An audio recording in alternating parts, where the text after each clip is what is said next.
নমস্কাৰ স্বাগতম জনাইছো আপুনি চাই আছে সিটি 18 ষ্টুডিঅত মই জয়ন্ত মাধৱ গোস্বামী দায়িত্বহীনতাৰ বাবে সংঘটিত হল ভয়ংকৰ বাঘজান কাণ্ড অসমতে আছিল বিদেশৰ পৰা অনা বিশেষজ্ঞৰ সমপৰ্যায়ৰ বিশেষজ্ঞ এই দুৰ্যোগৰ সময়ত অইল কৰ্তৃপক্ষক পৰামৰ্শ দিবলৈ আগবাঢ়ি গৈছিল তেওঁ কিন্তু কিয় আৰু কাক আওকাণ কৰিলে অইল কৰ্তৃপক্ষই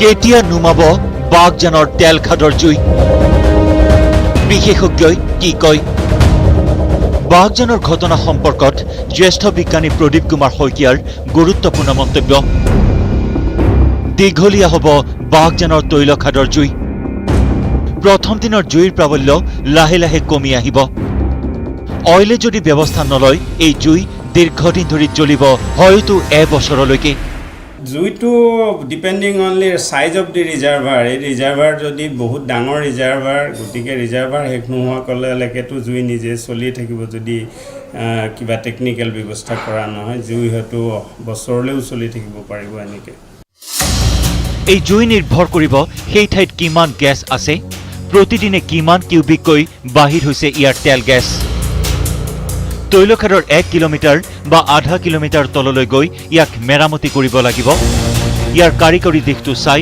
সেই ধৰণে ব্যৱস্থা ল'ব লাগিব আৰু এই কামৰ বাবে সময় প্ৰয়োজন হ'ব প্ৰায় এমাহৰ পৰা 1.5 মাহ কিন্তু তাক টেকনিক্যালি আমি এতিয়া যদি বন্ধ কৰিবলৈ যাওঁ তেতিয়াহ'লে এজন টুডে মোষ্ট সেফ প্ৰচিডিউৰটো হৈছে ৰিলিজ ৱেল অৰ ডিফিউজাৰ ৱেল যিটোক আমি কোৱা হয় ৰিলিজ ৱেল বা ডিফিউজাৰ ৱেল বুলি আমাৰ ভাষাত কয় গতিকে এটা নতুন ৱেল খান্দিব লাগিব সেই ৱেলটোৱে খান্দি পেলাই গৈ পেলাই এই ৱেলটোত প্ৰায় 50 মিনিমাম 100 মিটাৰমান তলত গৈ এইটো ৱেলত সোমাবগৈ লাগিব এইটো মিনিমাম কিমান সেইটো মই নাজানো it depends on the structure of the well গতিকে তাত সোমাই পেলাই সেই পুৰণা ৱেলটোৰ ওপৰখিনি কিল কৰি দিব লাগিব প্লাগিং কৰি দিব লাগিব দি নতুন বিঅপি নতুন ৱেলটোত থ্ৰু দি নতুন বিঅপি ৱেলটো কণ্ট্ৰল কৰিব লাগিব তাৰমানে সেইটোৱে আটাইতকৈ বেষ্ট পচিবল ৱে আছে তাৰমানে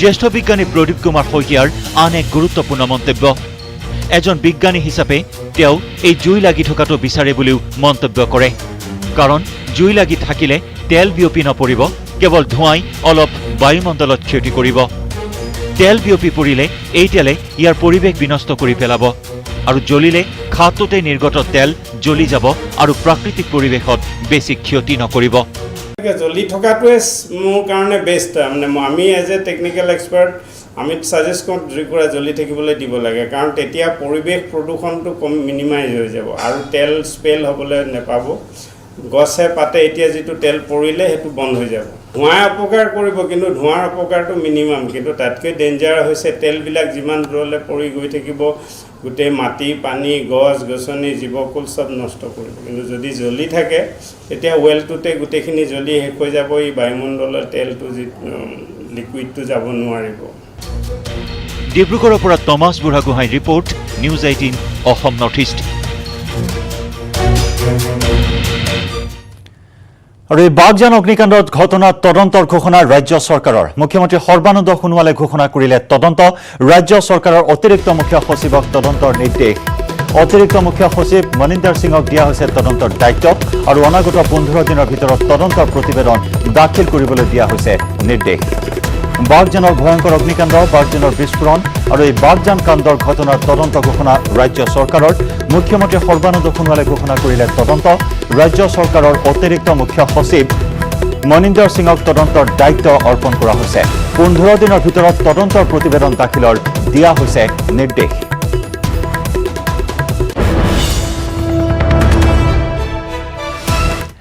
আৰু আজি তৃতীয় দিনাও জ্বলিয়েই আছে বাঘজানৰ তৈলক্ষেত্ৰ তেলখাদৰ পাৰ্শ্বৱৰ্তী জুই নুমুৱাইছে যদিও বুকুত একুৰা জুই কঢ়িয়াই ফুৰিছে বাঘজানৰ বিভীষিকাই খেদা হাজাৰ হাজাৰ লোকে আৰু ইপিনে ছিংগাপুৰৰ পিছত তেলখাদৰ জুই নিৰ্বাপনৰ বাবে আহিব আমেৰিকা আৰু কানাডাৰ বিশেষজ্ঞ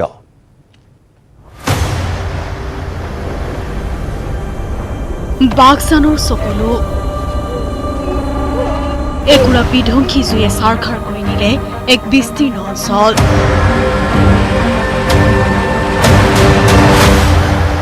বাঘজানৰ গেছ বিস্ফোৰণৰ 16 দিন বিস্ফোৰণে ভৰি দিলে 3 দিনত এতিয়াও জ্বলি আছে তেল খাদৰ জুই জুই নুমুৱা বুলি আমেৰিকা কানাডাৰ পৰা আহিল বিশেষজ্ঞৰ দল। তেলখাদৰ পাৰ্শ্বৱৰ্তী জুই নুমাক, কিন্তু বুকুত একুৰা জুই কঢ়িয়াই ফুৰিছে বাঘজানৰ বিভীষিকাই খেদা হাজাৰ হাজাৰ লোকে। জুয়ে পুৰি নিলে বাঘজানৰ শশ লোকৰ ঘৰবাৰী। বিস্তীৰ্ণ অঞ্চলৰ লোকৰ ঘৰবাৰী চুই গ'ল বাঘজানৰ জুয়ে। বাগানৰ চাহপাত গছতে মৰহিছে, গছবন মৰহিছে, সকলোতে তেলৰ চামনি। আমাৰ যি বাগান আছিলে সেই বাগানবোৰ আজি বিনষ্ট হৈ গৈছে। আমাৰ চাহপাত আছে সেইবোৰো বিনষ্ট হৈ গৈছে, তামোলো মৰি গৈছে।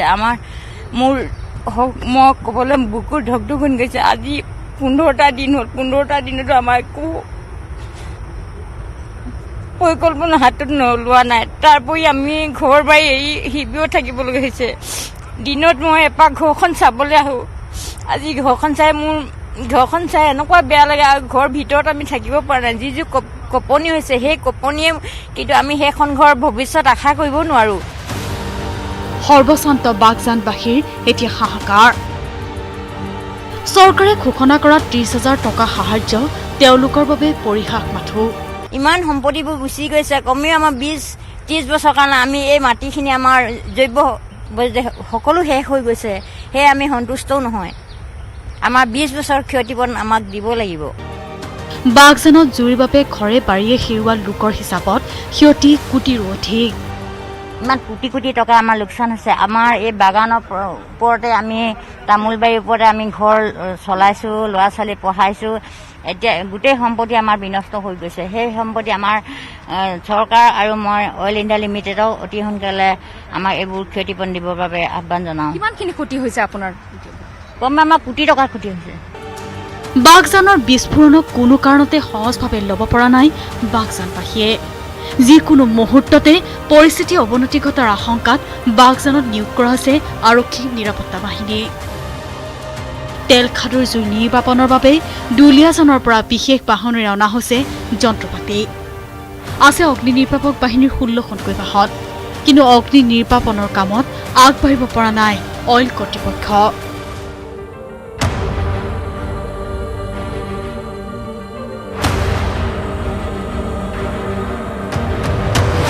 তিনিচুকীয়াৰ পৰা Apsana Goswami, news 18 Assam north east.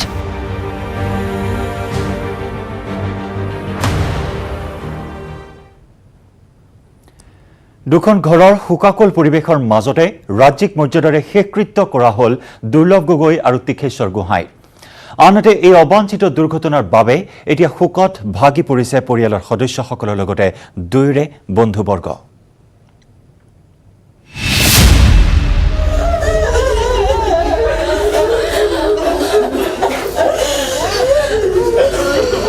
বাঘজানৰ দুখ, বাঘজানৰ মৰ্মবেদনা।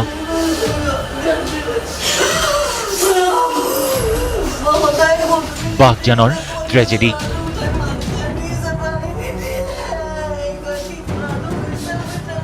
অইলৰ হেমাহিৰ বাবেই ক্ষন্তেকতে মৰহি গ'ল একোজনৰ জীৱন। মঙলবাৰে বাঘজানৰ তৈলকূপত সংঘটিত হোৱা অগ্নিকাণ্ডত নিহত হোৱা তীখেশ্বৰ গোহাঁই আৰু দুৰ্লভ গগৈৰ নশ্বৰ দেহ বুধবাৰে নিশা দুয়োৰে বাসগৃহত আহি পোৱাৰ পিছতেই এক শোকাকুল অবৰ্ণনীয় পৰিৱেশৰ সৃষ্টি হয়।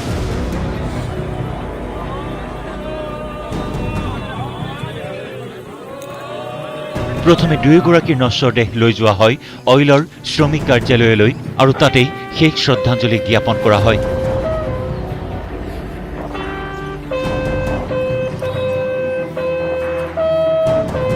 ইয়াৰ পিছতেই তীখেশ্বৰ গোহাঁই আৰু দুৰ্লভ গগৈক দুলীয়াজানৰ অগ্নি নিৰ্বাপক বাহিনীৰ কাৰ্যালয়ৰ সন্মুখত শ্ৰদ্ধাঞ্জলি জনোৱা হয়।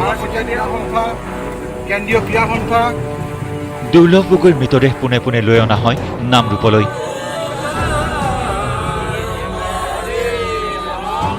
নামৰূপ সাৰ কাৰখানাৰ ঔদ্যোগিক আৱাসগৃহত সামাজিক নীতি নিয়ম কৰাৰ পিছতেই শ্ৰদ্ধাঞ্জলিৰ বাবে লৈ অনা হয় নামৰূপ গান্ধী মৈদামলৈ।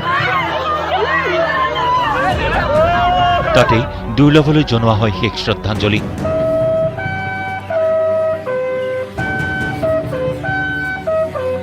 পিছত দুৰ্লভৰ শেষকৃত্যৰ বাবে নশ্বৰ দেহ লৈ যোৱা হয় তেওঁৰ নিজা বাসগৃহ নামৰূপৰ দিল্লী গাঁৱলৈ।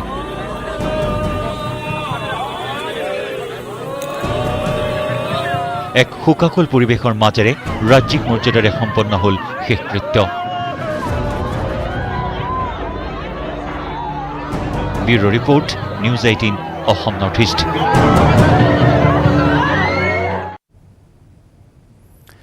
হয়, আৰু বাগজানৰ তৈলক্ষেত্ৰৰ বিস্ফোৰণত মৃত্যুবৰণ কৰা দুৰ্লভ গগৈ গোলাঘাটত শেষ শ্ৰদ্ধাঞ্জলি জনোৱা হয়। গোলাঘাট কোচিং চেণ্টাৰ উদ্যোগত প্ৰশিক্ষক দৰ্শন গোহাঁইৰ নেতৃত্বত গোলাঘাট চেলেঙি খেলপথাৰত শ্ৰদ্ধাঞ্জলি জ্ঞাপন কৰা হয় দুৰ্লভ গগৈক। খেলপথাৰত অনুশীলনৰ বাবে খেলুৱৈসকলে 1 মিনিট মৌন প্ৰাৰ্থনা জনাই প্ৰয়াত খেলুৱৈগৰাকীলৈ শ্ৰদ্ধাঞ্জলি জ্ঞাপন কৰে। দুৰ্লভ গগৈ এজন কেৱল ফুটবল খেলুৱৈ বুলি ক'লে ভুল হ'ব।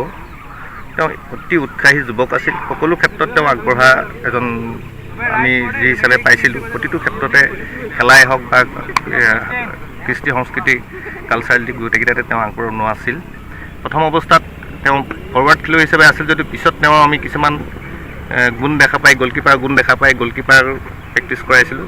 আৰু তেওঁ গোলাঘাট চাইৰ পৰা পোনে পোনে যিহেতু সেই সময়ত অল ইণ্ডিয়া দলৰ গ'লকিপাৰৰ প্ৰয়োজন হৈছিল, গোলাঘাট চাইৰ পৰা পোনে পোনে 2003-04 চনত বোধহয় তেওঁ অল ইণ্ডিয়ালৈ তাত গ'লকিপাৰ হিচাপে তেওঁ তাক অন্তৰ্ভুক্তি কৰিছিল। তাৰ পৰৱৰ্তী কেইটামান বছৰত তেওঁ চাকৰিও নিয়মীয়া হৈছিল বোধহয়। খুব মৰ্মাহত হৈছিল ঘটনাটো পাই, ৰাতিপুৱা খবৰটো পাই।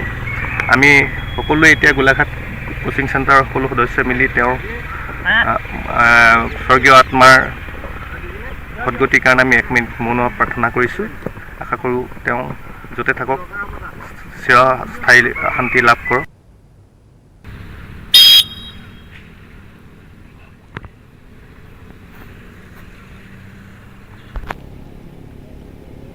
আৰু বাগজানৰ এই ভয়ংকৰ বিস্ফোৰণত প্ৰাণ হেৰুওৱা দুৰ্লভ গগৈৰ স্মৃতিত এনেদৰে শ্ৰদ্ধাঞ্জলি সকলোৱে জ্ঞাপন কৰা পৰিলক্ষিত হৈছে। আৰু এই মুহূৰ্তত মৰ্মাহত হৈ পৰিছে তেওঁৰ পৰিয়ালবৰ্গৰ লগতে বন্ধুবৰ্গ।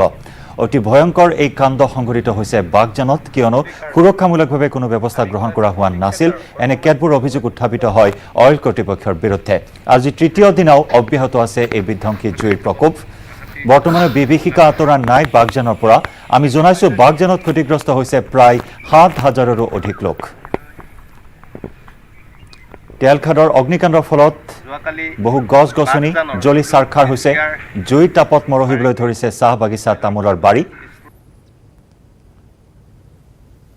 আশ্ৰয় শিবিৰত হাহাকাৰ কৰিবলগীয়া হৈছে। বৰ্তমান হাহাকাৰ কৰিবলগীয়া হৈছে সৰ্বস্ব হেৰুৱাই। আশ্ৰয় শিবিৰত এতিয়া কেৱল আৰ্তনাদ শুনিবলৈ পোৱা হৈছে এইসকল দুৰ্ভগীয়া লোকৰ। আমি জনাইছোঁ যে প্ৰায় 7 সহস্ৰাধিক লোক ক্ষতিগ্ৰস্ত হৈছে বাগজানৰ এই ভয়ংকৰ কাণ্ডত। অগ্নিকাণ্ডত গছ-গছনি জ্বলি চাৰখাৰ হৈছে, ঘৰ-বাৰী জ্বলি চাৰখাৰ হৈছে। মাটি, পানী, বায়ু সকলো বৰ্তমান বিষাক্ত হৈ পৰিছে। এতিয়া কলৈ যাব, কি কৰিব, কি খাব, ইয়াকে লৈ এতিয়া এশয়াবৰী সমস্যাৰে ভাৰাক্ৰান্ত হৈ পৰিছে বাগজানৰ এইসকল ভুক্তভোগী লোক।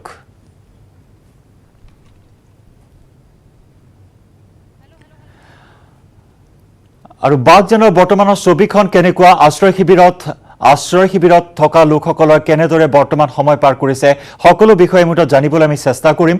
পোনপটীয়া সম্প্ৰচাৰত বৰ্তমান বাগজানৰ পৰা আমাৰ সৈতে আছে আমাৰ সাংবাদিক উপাসনা গোস্বামী। উপাসনা, আপোনাৰ সৈতে সংযুক্ত হৈছোঁ। এই মুহূৰ্তত আপুনি কোন স্থানত আছে, আশ্ৰয় শিবিৰত থকা আৱাসীসকলৰ বৰ্তমান অৱস্থা কেনেকুৱা, আৰু তাৰ সমান্তৰালকৈ জুই নিৰ্বাপন কৰিবলৈ আৰু কি বৰ্তমান পদক্ষেপ গ্ৰহণ কৰা হৈছে?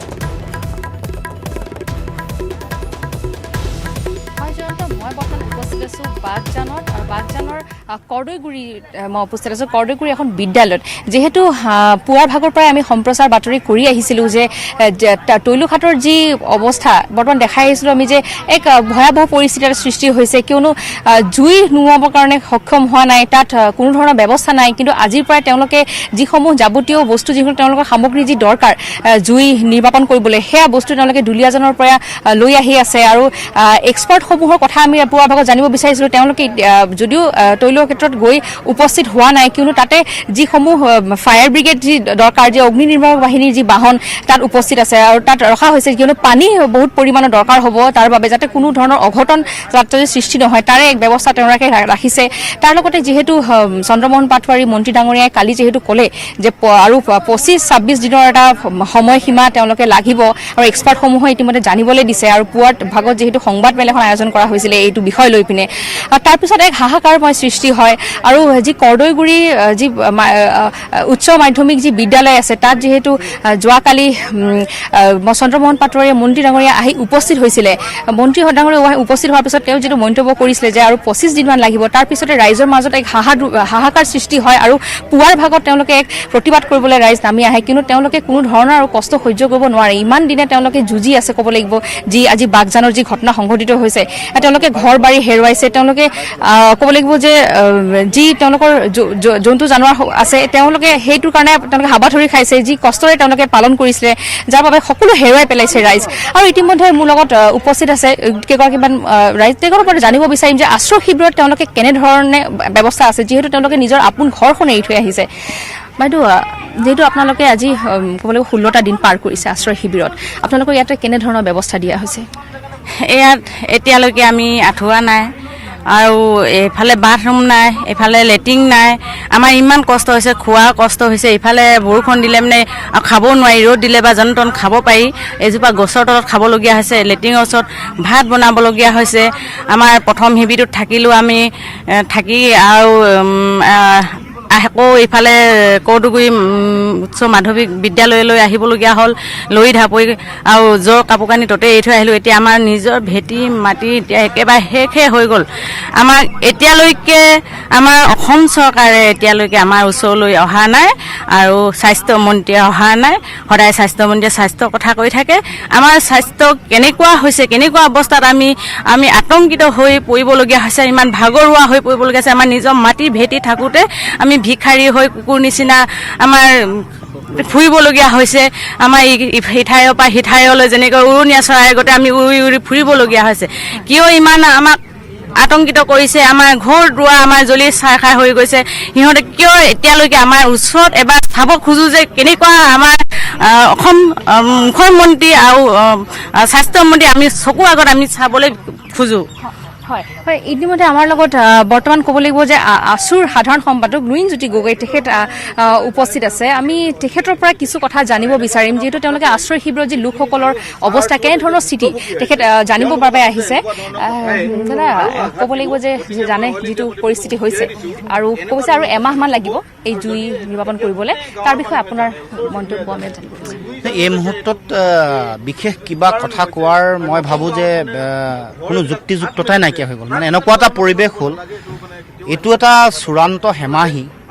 আৰু অইল কৰ্তৃপক্ষৰ দায়িত্বহীনতা যিটো কথা বাৰে বাৰে কৈ আহিছোঁ যে অইলে যোৱা 2005 চনৰ যিটো ভয়াৱহ অভিজ্ঞতা ডিকম তেলখাদত যেতিয়া জুই জ্বলিছিলে তেতিয়া তেওঁলোকে লগে লগে কৈছিলে যে এনেকুৱা দুৰ্যোগ প্ৰশমন কৰিবলৈ তেওঁলোকে এটা ফুল ফ্লেজেড ডিপাৰ্টমেণ্ট গঢ়ি তুলিব যিটো ক্ৰাইচিছ মেনেজমেণ্ট টীম বুলি কয় ক্ৰাইচিছ মেনেজমেণ্ট টীম এটা গঢ়ি তুলিম বুলি প্ৰতিশ্ৰুতি দিলে প্ৰতিশ্ৰুতি পালন নকৰিলে আপোনালোকে জানে যে দুগৰাকী কেৱল মাত্ৰ মানুহেৰে এই যিটো দুৰ্যোগ প্ৰশমন যিটো বিভাগ ক্ৰাইচিছ মেনেজমেণ্ট টীমটো তেওঁলোক গঢ় লৈ তুলিছে কোনো ধৰণৰ ইকুইপমেণ্ট নাই কোনো ধৰণৰ ব্যৱস্থাপনা নাই যেতিয়া এনেকুৱা খাদবোৰত জুই লাগে যিটো প্ৰাথমিক যিটো ইয়াৰ যিটো ক্ষতি প্ৰতিৰোধ কৰিবলৈ এই টীমটোৱে কাম কাজ কৰে অথচ ONGCৰ আছাম এছেটৰ আছে তেওঁলোকৰ ব্যক্তি আছে তেওঁলোকৰ ইকুইপমেণ্ট আছে গতিকে এই কথাটোত যে অইলৰ গাফিলতি চূড়ান্তভাৱে হৈছে এই কথা স্পষ্ট ৰূপত প্ৰমাণ হৈ গৈছে তাৰ উপৰিও তেওঁলোকে বিভিন্ন ধৰণৰ ব্যক্তিগত খণ্ডৰ কোম্পানীসমূহক এনেকুৱা ধৰণৰ কাম কাজ কৰিবলৈ দিয়াৰ লগে লগে তেওঁলোকৰ দক্ষতা নাই এই কথাও জানে আৰু বিভিন্ন ধৰণৰ কাৰিকৰী যিবোৰ কথা আছে কাৰিকৰীভাৱে দক্ষ ব্যক্তি যিসকল লাগে বিভিন্ন সময়ত মনিটৰিঙৰ যিটো অইল ইণ্ডিয়া লিমিটেডৰ মনিটৰিঙৰ দৰকাৰ কাৰণ অইল ইণ্ডিয়া লিমিটেডৰ যেতিয়া তেওঁলোকৰ খনন হয় খনন প্ৰক্ৰিয়া ড্ৰিলিং প্ৰক্ৰিয়াটোতে আটাইতকৈ বেছি হাই ৰিস্ক থাকে এই কথা সকলোৱে জানে কাৰণ তেতিয়া কোনো ধৰণৰ তেওঁলোকৰ তথ্য পাতি ডাটাবেছ নাথাকে কিন্তু যেতিয়া ড্ৰিলিং শেষ হ'ল যেতিয়া প্ৰডাকশ্যনলৈ গুচি গ'ল এতিয়া প্ৰডাকশ্যন চলি থকাৰ সময়ত সকলো ধৰণৰ তথ্য পাতি অইল ইণ্ডিয়া লিমিটেডৰ হাতত আছে গতিকে এই সময়ত কেনেকৈ কেৱল মাত্ৰ হিউমেন ইৰ'ৰ আৰু টেকনিকেল ফল্ট নহ'লে কেতিয়াও এনেকুৱা ধৰণৰ ঘটনা হ'ব নোৱাৰে অৰ্থাৎ সেই সময়ত যিহেতু ৱৰ্ক অভাৰ কাম কৰি আছিল ৱৰ্ক অভাৰ কাম কৰি থাকোঁতে তাত চিমেণ্টিং কৰি ল'ব লাগে গেছ আৰু তেলৰ নিৰ্গমনটো প্ৰতিৰোধ কৰিব লাগে কৰিবৰ কাৰণে 48 ঘণ্টা সময় মিনিমাম সময় এটা লাগে এই সময়ছোৱাত অইল ইণ্ডিয়া কৰ্তৃপক্ষ আৰু যিটো প্ৰাইভেট কোম্পানীক দিছে তেওঁলোকৰ যিসকল দায়িত্বশীল বিষয়া তেওঁলোকৰ সম্পূৰ্ণ নিৰীক্ষণ লাগে এইবোৰ কাম নকৰাৰ কাৰণে যে এই ঘটনা ঘটিছে এই কথাটো স্পষ্ট গতিকে ইয়াৰ কাৰণে ব্যৱস্থাটো কৰিব লাগে কৰোনাৰ সময়ত তেওঁলোকে বিশেষ বিমানৰ ব্যৱস্থা কৰিব লাগে বিশেষ বিমান আৰু এতিয়া কৈছে যে আমেৰিকাৰ টীমকেইটা বোলে নহাৰ কাৰণ তেওঁলোকে যিকোনো কথাত কাৰণ ভাৰতবৰ্ষই যেতিয়া কৈ আছে যে আমেৰিকাৰ লগত তেওঁলোকৰ সুসম্পৰ্ক, নমস্তে ট্ৰাম্প পাতিছে, কিন্তু কূটনৈতিক যদি সুসম্পৰ্ক তেওঁলোকৰ নাই, তেতিয়াহ'লে কি ধৰণৰ এইবোৰ কাম কাজ কৰি থকা কি অৰ্থ আছে? তেওঁলোকৰ কূটনৈতিক সম্পৰ্ক তেওঁলোকে ৰক্ষা কৰি আমেৰিকাৰ পৰা বিশেষজ্ঞ আনিব লাগিছিল, নতুবা ছিংগাপুৰৰ পৰা খুব তাৎক্ষণিকভাৱে আনিব লাগিছিল। আনি ইয়াৰ গোটেই কাম কাজ তেওঁলোকে নিয়ন্ত্ৰণ কৰিবলৈ, যাতে কোনো কাৰণতে গেছ তেল নিৰ্গমন হৈ বিস্ফোৰণ যাতে হ'ব নোৱাৰে, যিটো কথাৰ আশংকা সেই সময়তে কৈছিলোঁ, সেই কাম কৰিব লাগিছিল। নকৰাৰ কাৰণে আজি এই অৱস্থা হৈছে। মুখ্যমন্ত্ৰী ইয়ালৈ এবাৰো অহা নাই, স্বাস্থ্যমন্ত্ৰী এগৰাকী তিনিচুকীয়ালৈ আহি গৈ ঘূৰি গ'ল, ইয়ালৈ নাহিল। গতিকে আমি আজিৰ দিনটোত আমি ক'ব খুজিছোঁ যে তাৎক্ষণিকভাৱে তেওঁলোকে তেল গেছৰ নিৰ্গমন হৈ এতিয়া বিস্ফোৰণ হোৱা এই জুই নিৰ্বাপন কৰক। তাৰ লগে লগে এই অঞ্চলৰ জনতাৰ যিসকল ক্ষয় ক্ষতি হৈছে তেওঁলোকক সকলোকে ক্ষতিপূৰণ দিয়ক। এতিয়া কেৱল মাত্ৰ 30,000 টকাৰ কথা কৈছিল, লাজ লগা কথা। 1 লাখকৈ টকা প্ৰাথমিক পৰ্যায়ত মিনিমাম দিব লাগে। এই অঞ্চলৰ প্ৰতিটো পৰিয়ালক দিব লাগে। সকলো সিফালেও নতুন গাঁৱতো হৈছে, ইয়াতো হৈছে, এইফালে বাগজানত হৈছে, আন প্ৰান্তত হৈছে, সকলো পৰিয়ালে পাব লাগে। স্বাস্থ্যৰ সকলো ধৰণৰ ব্যৱস্থা হ'ব লাগে।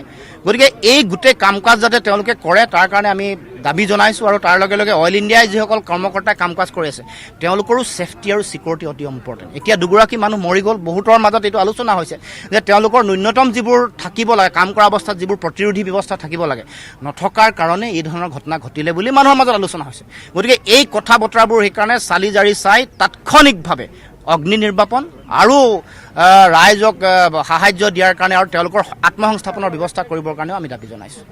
হয় জয়ন্ত, ক'ব লাগিব এয়া লুৰিণজ্যোতি গগৈ। ধন্যবাদ উপাসনা। এই মুহূৰ্তত আমি ধন্যবাদ জ্ঞাপন কৰিছোঁ আপোনাক। আমি পৰৱৰ্তী সময়ত পুনৰ সংযুক্ত হ'ম আপোনাৰ সৈতে। সদৌ অসম ছাত্ৰ সন্থাৰ সাধাৰণ সম্পাদক লুৰিণজ্যোতি গগৈয়ে তীব্ৰ প্ৰতিক্ৰিয়া প্ৰকাশ কৰিছে।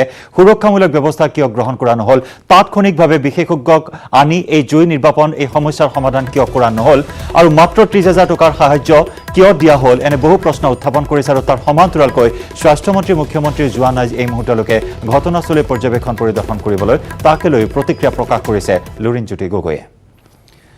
পৰৱৰ্তী খবৰ, বাগজানৰ আশ্ৰয় শিবিৰত ক্ষোভৰ জুই। মন্ত্ৰী চন্দ্ৰমোহন পাটোৱাৰীৰ মন্তব্যক লৈ ক্ষোভৰ জুই জ্বলিছে আশ্ৰয় শিবিৰত। মন্ত্ৰীগৰাকীৰ প্ৰতিকৃতি দাহ কৰি ক্ষোভিত ৰাইজে সাব্যস্ত কৰিছে তীব্ৰ প্ৰতিবাদ। মন্ত্ৰী চন্দ্ৰমোহন পাটোৱাৰীৰ এটা মন্তব্য। অকল এইটো নহয়, ৰাছিয়াত হৈছে, ৰাছিয়াততো প্ৰায় 80 দিন ৰাছিয়াত সাংঘাতিক, এইটোতো একোৱেই নহয়। অকল এইটো নহয়, ৰাছিয়াত হৈছে, এইটোতো একোৱেই নহয়, এইটোতো একোৱেই নহয়। আৰু তাৰ পিছতে এই খঙত অগ্নিশৰ্মা বাগজান। তাৰপিছত আপোনাৰ ইৰাণত হৈছে, ইৰাণতো আপুনি বেলেগ উদাহৰণে নাযাব।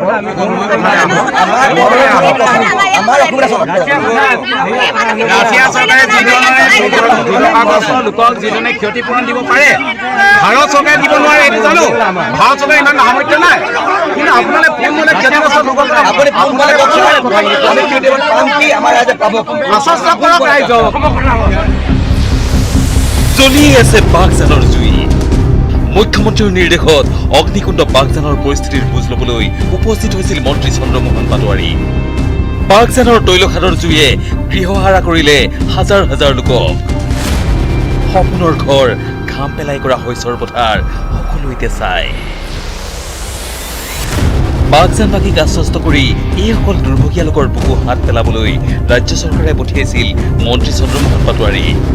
পিছে বাগজানত উপস্থিত হৈ মন্ত্ৰী পাটোৱাৰীয়ে বাগজানবাসীৰ বুকুত দুগুণে জ্বলালে জুই। যিকুৰা জুইয়ে চাৰখাৰ কৰি নিলে সকলো, সেই জুই দেখি মন্ত্ৰী চন্দ্ৰমোহন পাটোৱাৰীয়ে ক'লে, ৰাছিয়া ইৰাকৰ তুলনাত বাগজানৰ জুই একোৱেই নহয়। অকল এইটো নহয়, ৰাছিয়াত হৈছে, ৰাছিয়াততো প্ৰায় 80 দিন ৰাছিয়াত সাংঘাতিক, এইটোতো একোৱেই নহয়, এইটোতো একোৱেই নহয়। ইয়াতে ভয়ানক জুই জ্বলিছে। আপুনি বেলেগ উদাহৰণে নাযাব।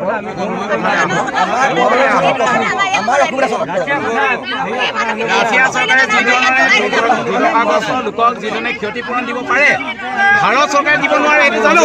ভাৰত চৰকাৰে ইমান সামৰ্থ্য নাই, কিন্তু আপোনালোকে কোনজনে ক্ষতিগ্ৰস্ত লোকক আশ্বস্ত কৰক ৰাইজক।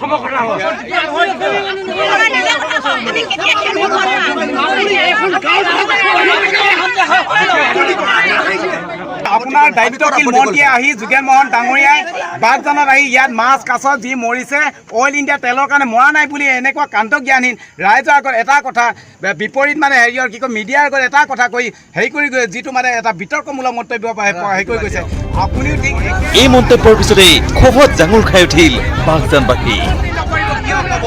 আপত্তি নকৰিব বুলি আপুনি কিয় ক'ব? আপুনি আপত্তি নকৰিব বুলি ক'ব? জুই কোৱা নোমোৱাবৰ কাৰণে আমি সহায় সহযোগ কৰি আছোঁ। ইফালে বৃহস্পতিবাৰে এফালে জ্বলি ৰল বাগজানৰ তৈলখাদৰ জুই, আনফালে মন্ত্ৰী চন্দ্ৰমোহন পাটোৱাৰীৰ প্ৰতিকৃতিৰ জুই।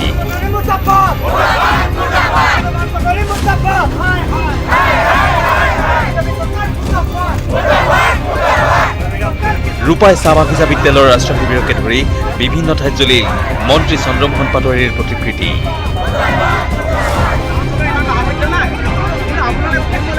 Bureau report, news 18 Assam north east. পৰৱৰ্তী অংশলৈ যোৱাৰ পূৰ্বে চিটি 18ত সময় হ'ল ক্ষন্তেক সময়ৰ বাণিজ্যিক বিৰতিৰ। দেশত ক্ৰমে অধিক সংহাৰী ৰূপ ধাৰণ কৰিছে মহামাৰী কৰোনাই। কোভিডত আক্ৰান্ত তথা নিহতৰ পৰিসংখ্যাই প্ৰতিদিনে যেন গঢ়িছে অভিলেখ। বুধবাৰৰ দিনটোত দেশত নিহতৰ সংখ্যাই অভিলেখ গঢ়ি অতিক্ৰম কৰিলে 300ৰ ঘৰ।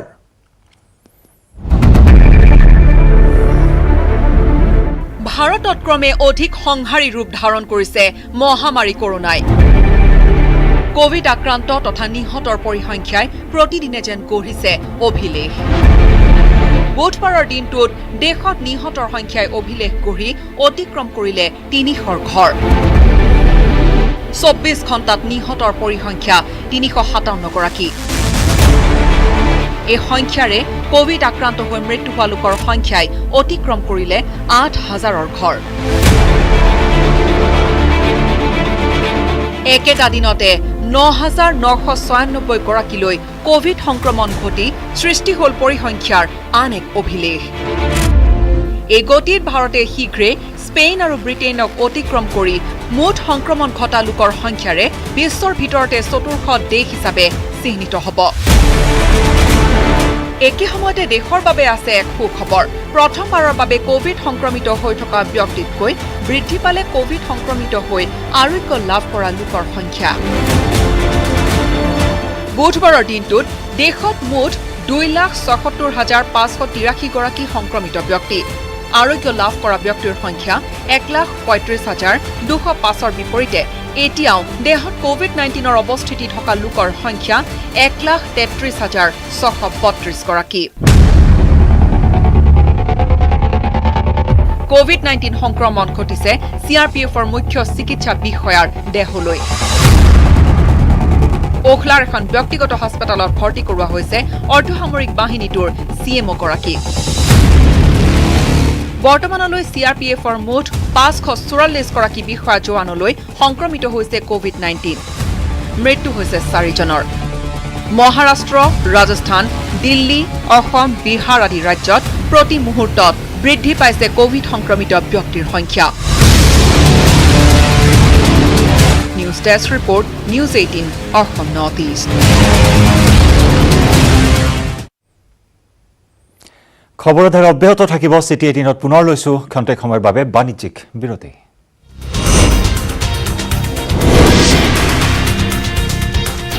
আপুনি চাই আছে চিটি 18। চিপাঝাৰত গণসংক্ৰমণ হোৱাৰ আশংকাত এতিয়া আতংকময় পৰিৱেশ। চিপাঝাৰৰ লোহিত চন্দ্ৰ নাথ আৰু জিন্তুমণি কলিতাৰ দেহত কোভিড-19 পজিটিভ পোৱাৰ পিছতেই অঞ্চলজুৰি আতংকই বিৰাজ কৰিছে। কৰোনা আক্ৰান্তৰ পোনপটীয়া সংস্পৰ্শলৈ অহা 2 ভাতৃৰ বিৰুদ্ধে ৰুজু কৰা হৈছে গোচৰ। চিপাঝাৰৰ ৰাজচক্ৰ বিষয়া নন্দন নীলোৎপল ভাগৱতীয়ে থানাত তৰিলে গোচৰ। উল্লেখযোগ্য যে 2 জুনত ইম্ফলৰ পৰা আহিছিল চিপাঝাৰৰ গৰুখুটিৰ ৰাজাপুখুৰীৰ লোহিত চন্দ্ৰ নাথ আৰু গোপালপুৰৰ জিন্তুমণি কলিতা। প্ৰশাসনৰ তৎপৰতাত দৰং জিলাৰ প্ৰৱেশ পথ ডুমনি চকীত সোৱাব সংগ্ৰহ কৰা হৈছিল 2ৰে আৰু তাৰ পাছত লোক 2জনক কোৱাৰেণ্টাইনত থাকিবলৈ পৰামৰ্শ দিয়ে জিলা স্বাস্থ্য বিভাগে। স্বাস্থ্য বিভাগৰ কোনো নিৰ্দেশনা নামানি লোহিত চন্দ্ৰ নাথে ভাতৃৰ সৈতে নিজৰ ঘৰলৈ যায়। হোম কোৱাৰেণ্টাইনৰ কোনো নিয়ম নামানি বিভিন্ন ঠাইত আনকি ঘূৰা ফুৰা কৰি আহিছিল। ইফালে তেওঁৰ সংস্পৰ্শলৈ অহা পৰিয়ালৰ সকলো সদস্যই চিপাঝাৰত বজাৰ কৰিবলৈ ওলাই আহিছিল। ইফালে জিন্তুমণি কলিতাৰ দেহত কৰোনাৰ অৱস্থিতি ধৰা পৰাৰ পাছতো কোনো ধৰণৰ চৰকাৰী নিৰ্দেশনা নামানি বাইকত জিন্তুমণি কোৱাৰেণ্টাইন চেণ্টাৰলৈ লৈ আহে ভাতৃ ৰিংকু কলিতাই। পোনপটীয়া সংস্পৰ্শলৈ অহা লোহিত চন্দ্ৰ নাথৰ ভাতৃ অংকুৰ নাথ আৰু জিন্তুমণি কলিতাৰ ভাতৃ ৰিংকু কলিতাৰ বিৰুদ্ধে চিপাঝাৰ আৰক্ষী থানাত গোচৰ ৰুজু কৰিছে চিপাঝাৰ ৰাজচক্ৰ বিষয়া নন্দন নীলোৎপল ভাগৱতীয়ে। আনহাতে চিপাঝাৰৰ বিভিন্ন অঞ্চল ঘূৰি ফুৰা কোভিড-19 পজিটিভ হোৱা পৰিয়ালৰ পৰা গণসংক্ৰমণ হোৱাৰ আশংকাত এতিয়া দিন পাৰ কৰিছে চিপাঝাৰবাসীয়ে।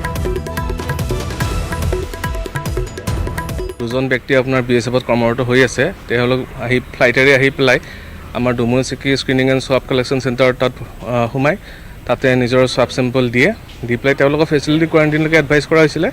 তেতিয়াতে তেওঁলোকে নিজৰ ঘৰৰ আত্মীয়ক মাতি পেলাই বাইকেৰে পলায়ন কৰিবলৈ চেষ্টা কৰে। তাৰে এজন লোহিত চন্দ্ৰ নাথ ৰাজাপুখুৰীৰ বাসিন্দা, তেখেত ঘৰলৈকে যায়। ঘৰত গৈ পেলাই কাকো নজনোৱাকৈ তেখেত ঘৰতে থাকে আৰু আনজন আপোনাৰ জিন্তু কলিতা তেখেতে নিজৰ ভাতৃ ৰিংকু কলিতাক মাতি আনি পেলাই ভাতৃয়ে তেখেতক স্কুটিত উঠাই পেলাই আমাৰ চিপাঝাৰ কলেজ গাৰ্লছ হোষ্টেল যি কোৱাৰেণ্টাইন চেণ্টাৰ আছে তাত নমাই থৈ পেলাই ভাতৃ নিজৰ ঘৰলৈকে যায়। আৰু সেইবাবে এই দুজন ব্যক্তিৰ বিৰুদ্ধে ৰিংকু কলিতা আৰু অংকুৰ নাথ এই দুজন ব্যক্তিৰ বিৰুদ্ধে আমাৰ চিপাঝাৰ থানাত মই এটা গোচৰ ৰুজু কৰিছোঁ। স্বাস্থ্যমন্ত্ৰীয়ে যিটো পৰামৰ্শ দিছে সেই পৰামৰ্শটো অৱজ্ঞা কৰি চৰকাৰী নিষেধাজ্ঞা অৱজ্ঞা কৰি তেখেতসকলে কি কৰিছে, য'তে ত'তে গাঁৱত ঘূৰি ফুৰিছে। চিপাঝাৰ বিশেষকৈ চিপাঝাৰ মটৰ ষ্টেচনত বজাৰ কৰিছে তেওঁলোকে। অৰ্চনা মাৰ্কেটৰ এখন দোকানত তেওঁলোকে গ্লাছ কিনিছে। তেওঁলোকৰ ৰিলেটিভ আছে ভুক্তাবাৰী গাঁৱৰ পুৰণবাৰীত, তাত সোমাইছে। মাতচুবুৰী গাঁৱত সোমাইছে। ঠিক তেনেকৈ এই দুজন ব্যক্তিৰ পৰিয়ালবিলাকেও কিন্তু তেওঁলোকেতো অমান্য কৰিছে, পৰিয়ালবিলাকেও অমান্য কৰি চাৰিওফালে ঘূৰিছে। চিপাঝাৰবাসী তাৰ বাবে আতংকিত হৈছে। এই আতংকিত হোৱাই নহয়, সংক্ৰমণৰ যিটো এটা পৰ্যায় এইটো যাতে তৃতীয় ফেজলৈ গুচি নাযায়, চিপাঝাৰবাসী অলপ সচেষ্ট হোৱা ভাল। আৰু ইফালে কোৱাৰেণ্টাইন চেণ্টাৰৰ পৰা ঘৰলৈ উভতি যোৱা যুৱকৰ দেহত কোভিড-19 পজিটিভ। গুজৰাটৰ পৰা আহি বোকাখাটৰ JDSG মহাবিদ্যালয়ৰ কোৱাৰেণ্টাইন কেন্দ্ৰত আছিল সাধন দাস নামৰ যুৱকজন। কুৰুৱাবাহী ৰঙাগড়া গাঁৱত ঘৰ। কৰোনা আক্ৰান্ত যুৱকজনৰ 10 জুনত যুৱকজনক চৰকাৰী গাড়ীৰে নিজা ঘৰত থৈ আহিছিল মহকুমা প্ৰশাসনে। আৰক্ষী আৰু দণ্ডাধীশৰ উপস্থিতিত 108 সেৱাৰে গোলাঘাটলৈ প্ৰেৰণ কৰাত অঞ্চলটোত সৃষ্টি হৈছে এতিয়া চাঞ্চল্যৰ। নিশাটো পৰিয়ালৰ সৈতে কটোৱাৰ লগতে বন্ধুৰ সৈতেও কেৰমো খেলিছিল সাধনে। ইতিমধ্যে সাধন দাসৰ বাসগৃহ কণ্টেইনমেণ্ট জ'ন ঘোষণা কৰিছে মহকুমা প্ৰশাসনে। ইফালে কোভিড-19 ফলাফল নহাক লৈ যুৱকজনক স্বগৃহত প্ৰশাসনে থৈ অহাৰ কাণ্ডত সৃষ্টি হৈছে তীব্ৰ প্ৰতিক্ৰিয়াৰ। উল্লেখযোগ্য যে কুৰুৱাবাহী তিনিআলিটো হোম কোৱাৰেণ্টাইনত থকা ছাত্ৰীৰ শৰীৰত ধৰা পৰিছিল কোভিড-19 পজিটিভ।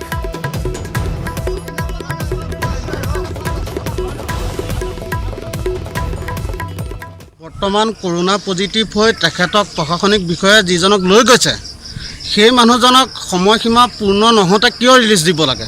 আৰু ৰিলিজ দিয়া 24 ঘণ্টা নহওঁতেই যিটো কেছ পজিটিভ হয় সেই পজিটিভ হোৱা মানুহজনক প্ৰশাসনে জানি শুনি কিয় এইটো ভুল কাম কৰিব লাগে? তাৰ লগতে যিখন গাড়ীত তেওঁক ৰিলিজ দিছিলে সেইখন গাড়ী কৰোনা পজিটিভ কঢ়িয়াই অনা গাড়ীখনত সেই ড্ৰাইভাৰে বেলেগ মানুহ কঢ়িয়াই আনিছে আৰু সেই বেলেগ মানুহৰ ঘৰত গৈ বেলেগ ল'ৰাই কেম খেলিছে, সংস্পৰ্শ হৈছে। এতিয়া সেই মানুহজনীৰ লগতে এতিয়া আমাৰ কিমানখিনি পৰিয়ালৰ ঘৰৰ মা দেউতা ককাই ভাই কিমানখিনি মানুহৰ যন্ত্ৰণা ভোগ কৰিবলগীয়া হৈছে বৰ্তমান। গুৰুত্বপূৰ্ণ খবৰ, শোণিতপুৰৰ উপায়ুক্তৰ সোৱাব টেষ্ট সংগ্ৰহ। মানৱেন্দ্ৰ প্ৰতাপ সিঙৰ সোৱাব টেষ্ট সংগ্ৰহ কৰা হৈছে। উপায়ুক্তগৰাকীৰ লগতে পত্নী আৰু সন্তানৰো সোৱাব সংগ্ৰহ কৰা হৈছে। বাসভৱনৰ 2 নিৰাপত্তাৰক্ষীক কৰোনাত আক্ৰান্ত হোৱা বুলি জানিব পৰা হৈছে। 2গৰাকী নিৰাপত্তাৰক্ষী কোভিড-19ত আক্ৰান্ত হোৱাৰ পিছতেই উপায়ুক্ত আৰু উপায়ুক্তৰ পৰিয়ালবৰ্গৰ সোৱাব সংগ্ৰহ কৰা হৈছে।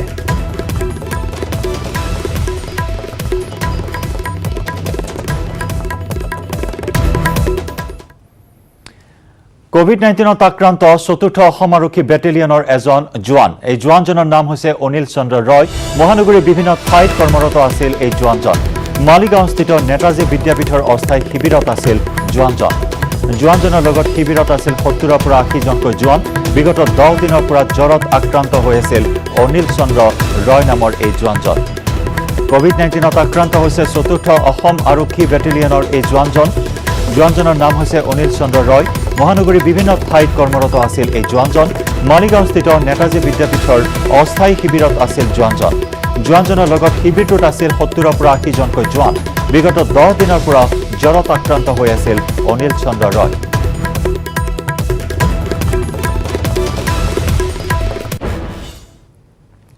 ইফালে আজি বৰঝাৰ বিমানবন্দৰ পৰিদৰ্শন কৰে স্বাস্থ্যমন্ত্ৰী ডক্টৰ হিমন্ত বিশ্ব শৰ্মাই। বিমানবন্দৰৰ সোৱাব কেন্দ্ৰ পৰিদৰ্শন কৰে মন্ত্ৰীগৰাকীয়ে। বৰঝাৰত দিনক দিনে বৃদ্ধি পাইছে বিমান যাত্ৰীৰ সংখ্যা। বিমানবন্দৰত সামাজিক দূৰত্ব বৰ্তাই ৰখা হোৱা নাই। 25 মেৰ পৰা 34,000 লোক আহিছে বিমানেৰে। দিনক দিনে হ্ৰাস পাইছে ৰেলযাত্ৰীৰ সংখ্যা। কেৰালাৰ পৰা বিমান আৰু ৰেলযোগে আহিবলৈ এতিয়াও বাকী আছে 25,000 লোক। কিৰণশ্ৰী গ্ৰেণ্ড হোটেলৰ সোৱাব কেন্দ্ৰ পৰিদৰ্শন কৰি মন্ত্ৰী ডক্টৰ শৰ্মাই এই মন্তব্য কৰে।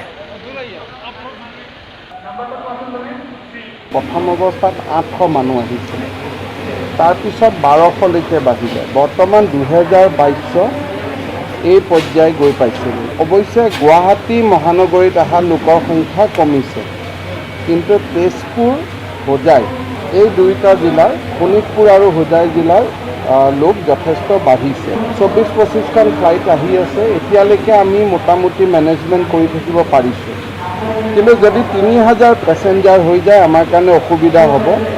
আজি মই সৰজমিনভাৱে এয়াৰপৰ্ট আৰু কিৰণশ্ৰী, য'ত আমি সোৱাব লওঁ, দুইটা চালোঁ। আমাৰ অফিচাৰসকলৰ লগত কথা বতৰা পাতি কি ধৰণে আমি আগন্তুক দিনত আমাৰ ৰণনীতি হ'ব সেই বিষয়ে আলোচনা কৰিম। এতিয়া ডেইলি 2000ৰ পৰা 2200 পেছেঞ্জাৰ আহি আছে। সেইকাৰণে মই চালোঁ বস্তুটো আৰু কি কৰিব পাৰোঁ আমি চেষ্টা কৰিম। আমাৰ মোটামুটি মানুহ, ৰেলৰ মানুহ প্ৰায় কমি গৈছে। অসমৰ পৰা অহা অকল কেৰেলাৰ পৰা 25,000 মানুহ আহিব বাকী আছে। বাকীসকল আহিলে ফ্লাইটত কিমান দিনলৈকে আমি আহে চাই আছোঁ। এজন কোভিড-19 আক্ৰান্তৰ আজব কাণ্ড। স্বাস্থ্যকৰ্মীয়ে চিকিৎসালয়লৈ নিবলৈ অহাৰ সময়ত কৰোণাক্ৰান্তই খুলি পেলালে বস্ত্ৰ, দিলে অশ্লীল গালি-গালাজ। কিয়নো হাস্পতাললৈ নাযায় এইজন কোভিড-19 আক্ৰান্তই, কিন্তু ক'ত ঘটিল এই ঘটনা?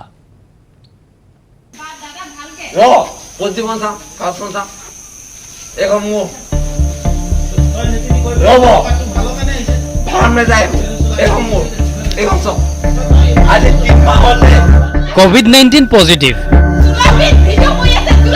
কিন্তু নাযায় হাস্পতাললৈ। হাস্পতালত আছুতীয়াকৈ থাকিবলৈ নাযায় কোভিড সংক্ৰমিত যুৱক। কোনো পধ্যেই নুঠে এম্বুলেন্সত। স্বাস্থ্যকৰ্মীয়ে নিবলৈ অহা দেখি খুলি পেলালে কাপোৰ কানি, দিলে অশ্ৰাব্য গালি-গালাজ। কোভিড সংক্ৰমণৰ আশংকাত কাষ চাপিবলৈ সাহ কৰা নাই স্বাস্থ্যকৰ্মীৰ দলেও। ঘৰৰ মানুহো কৈছে যা যা ভাল হ'ব। পিছে ৰণচন্দী যুৱকজন হাস্পতাললৈ নাযায়। মুঠতে এখন নাটক। এই ঘটনা দুলীয়াজানৰ। দুলীয়াজানত প্ৰথমজন লোক হিচাপে এই যুৱকজনৰ দেহত ধৰা পৰিছে কোভিড-19ৰ অৱস্থিতি। দুলীয়াজানৰ বৰাগাধুই গাঁৱৰ দীপজ্যোতি ফুকন। চেন্নাইৰ পৰা অহা যুৱকজন মৰাণ নবোদয় বিদ্যালয়ৰ হোষ্টেলত কোৱাৰেণ্টাইন হৈ আছিল। কোৱাৰেণ্টাইন হৈ থকা অৱস্থাতে কৰা প্ৰথমটো টেষ্টত কোভিড নিগেটিভ হোৱাত বুধবাৰৰ সন্ধিয়া ঘৰত উপস্থিত হৈছিল যুৱকজন। কিন্তু ঘৰ পোৱাৰ পিছতে আহিল দ্বিতীয়টো টেষ্টৰ ফলাফল। কোভিড-19 পজিটিভ, আৰু তাৰ পাছতে অথন্তৰ। হাস্পতালত আকৌ আছুতীয়াকৈ থাকিবলৈ নাযায় যুৱকজন। অৱশেষত আৰক্ষীৰ সহযোগত যুৱকজনক প্ৰেৰণ কৰা হয় ডিব্ৰুগড় চিকিৎসা মহাবিদ্যালয় হাস্পতাললৈ। আমাৰ দুলীয়াজান অঞ্চলত আৰু টেঙাখাট অঞ্চলত এজনকৈ কোভিড পজিটিভ হোৱা হ'লে তাৰপিছত আমি যোৱাকালি ৰাতিয়ে তেওঁলোকক AMCHলৈকে আমি পঠিয়াই দিছোঁ আৰু তেওঁলোকৰ ঘৰটো আমি কণ্টেইনমেণ্ট জ'নো আমি ডিক্লেয়াৰ কৰি দিছোঁ। আনহাতে ডিব্ৰুগড়ত কোৱাৰেণ্টাইন হৈ থকা দুলীয়াজানৰ টেঙাখাট টিকিৰাবাৰীৰ দীনেশ গড় নামৰ আন এজন যুৱকৰ দেহতো ধৰা পৰিছে কোভিড-19।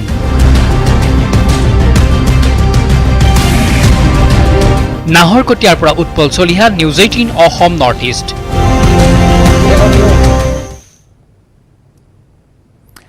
এটা ভাইৰেল ভিডিঅ'ক লৈ হুজাইত তীব্ৰ চাঞ্চল্য চৰকাৰী বিষয়াৰ ৰদ বদলৰ নামত হুজাইত মোটা অংকৰ ধনৰ লেনদেনৰ এটি ঘটনা পোহৰলৈ আহিছে নিজৰ পছন্দৰ ঠাইলৈ বদলিৰ বাবে ৰাজনৈতিক নেতাক দিব লাগে মোটা অংকৰ ধন শীৰ্ষ বিষয়াজনক হুজাইলৈ বদলি কৰি অনাৰ বাবদ 19 লাখ টকাৰ লেনদেনৰ অভিযোগ উত্থাপিত হৈছে কিন্তু টকা দিয়াৰ পাছতো বিষয়াজনে বিচৰা ঠাই নোপোৱাত এতিয়া টকা লেনদেনৰ ভাইৰেল ভিডিঅ' হৈ বৰ্তমান এই টকা লেনদেনৰ অডিঅ' ভাইৰেল হৈ পৰিছে মলয় নামৰ লোকজনৰ পৰা চন্দন নামৰ এজন দালালে ধন লোৱাৰ গুৰুতৰ অভিযোগ এই মুহূৰ্তত পোহৰলৈ আহিছে আৰু এই অডিঅ' ক্লিপে ভাইৰেল হোৱা এই অডিঅ' ক্লিপত স্পষ্ট হৈ পৰিছে এই সকলো কথা 19 লাখ টকাৰ লেনদেন হৈছিল নিজৰ মন পছন্দৰ ঠাইলৈ বদলি হোৱাৰ বাবে ৰাজনৈতিক নেতাক উৎকোচ দিব লাগে 19 লাখ টকাৰ লেনদেনৰ এক চাঞ্চল্যকৰ তথ্য এই মুহূৰ্তত আহিছে পোহৰলৈ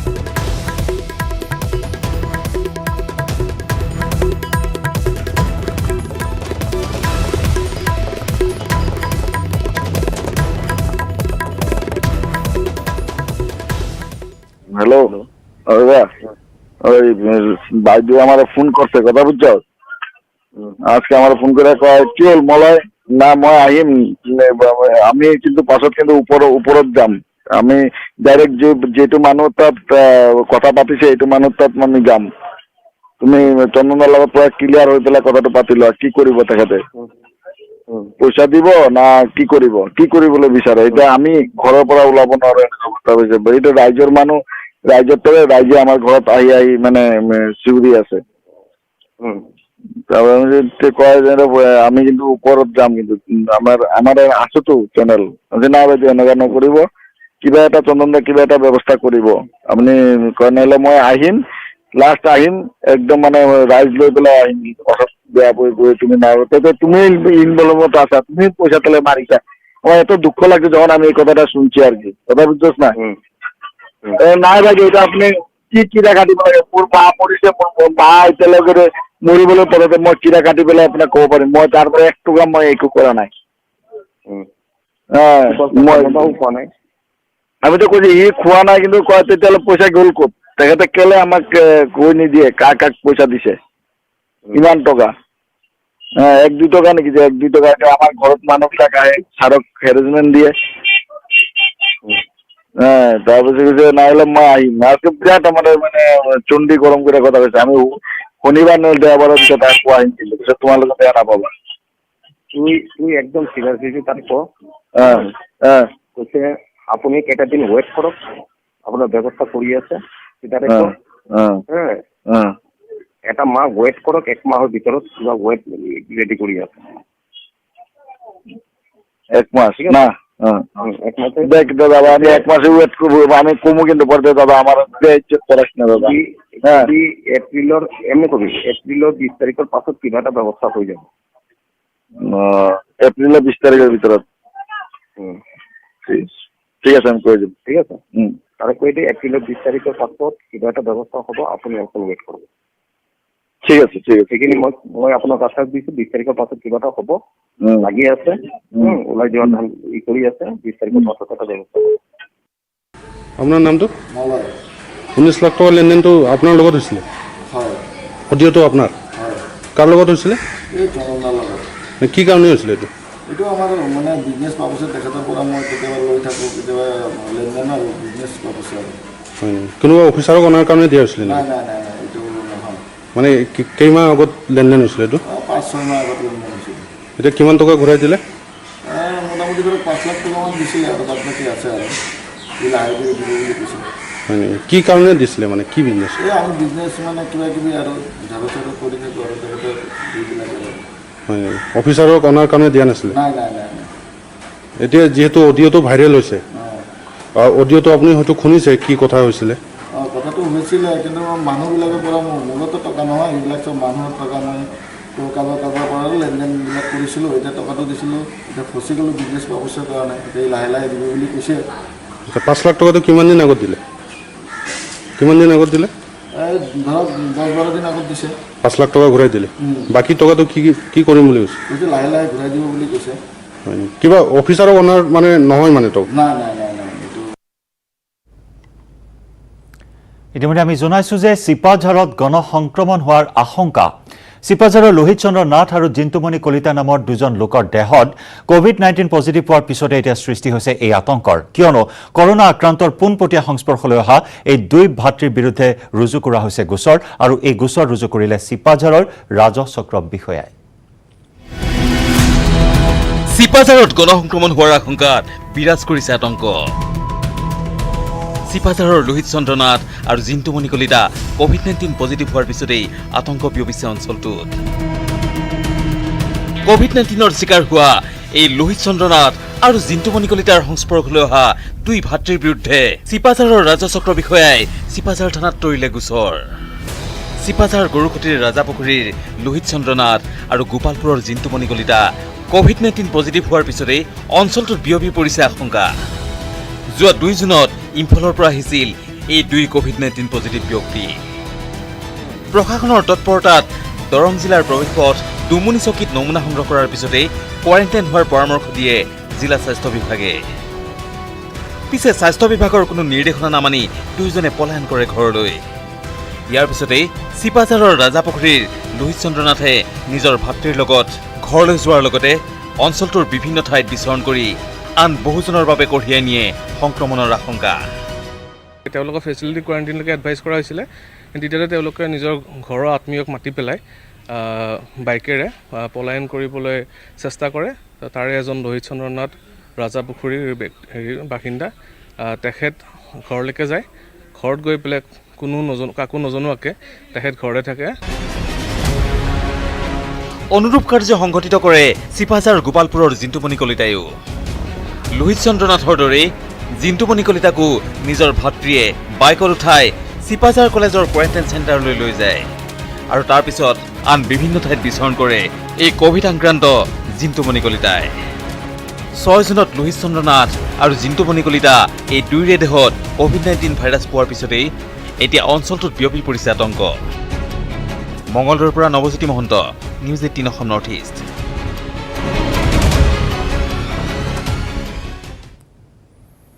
কোভিড-19 ৰিপৰ্টক লৈ ব্যাপক খেলিমেলি নাম খেলিমেলি কৰি কোভিড পজিটিভ লোকক কোৱাৰেণ্টাইনৰ পৰা যাবলৈ দিয়া হ'ল ঘৰলৈ মঙলদৈ অসামৰিক চিকিৎসালয় কৰ্তৃপক্ষৰ এই আজব কাণ্ড চিকিৎসালয়ৰ গাফিলতিৰ বাবে কোভিড পজিটিভ লোক ঘৰলৈ যোৱাক লৈ সৃষ্টি হৈছে এতিয়া তীব্ৰ আতংকৰ আৰু এই ৰিপৰ্ট আগবঢ়াই চিটি 18ৰ পৰা বিদায় লৈছো নমস্কাৰ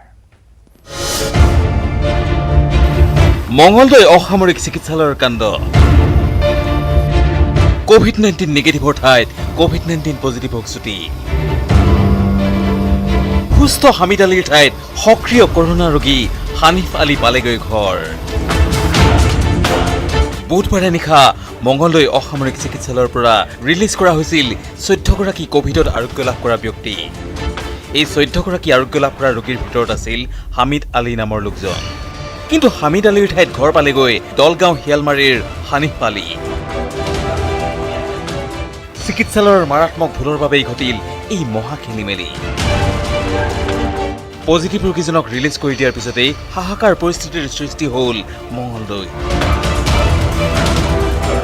একেখন এম্বুলেন্সতে এগৰাকী পজিটিভ ব্যক্তি নিগেটিভ ব্যক্তিসকলৰ লগত ঘৰত গ'ল হস্পিটেল কৰ্তৃপক্ষই এৰি দিলে কৰ্তব্যত যি ধৰণৰ মানে খেলিমেলি কৰিছে কৰ্তব্যত যি ধৰণৰ খেলিমেলি কৰিছে ইয়াক আমি অতিশয় লাজ পাইছোঁ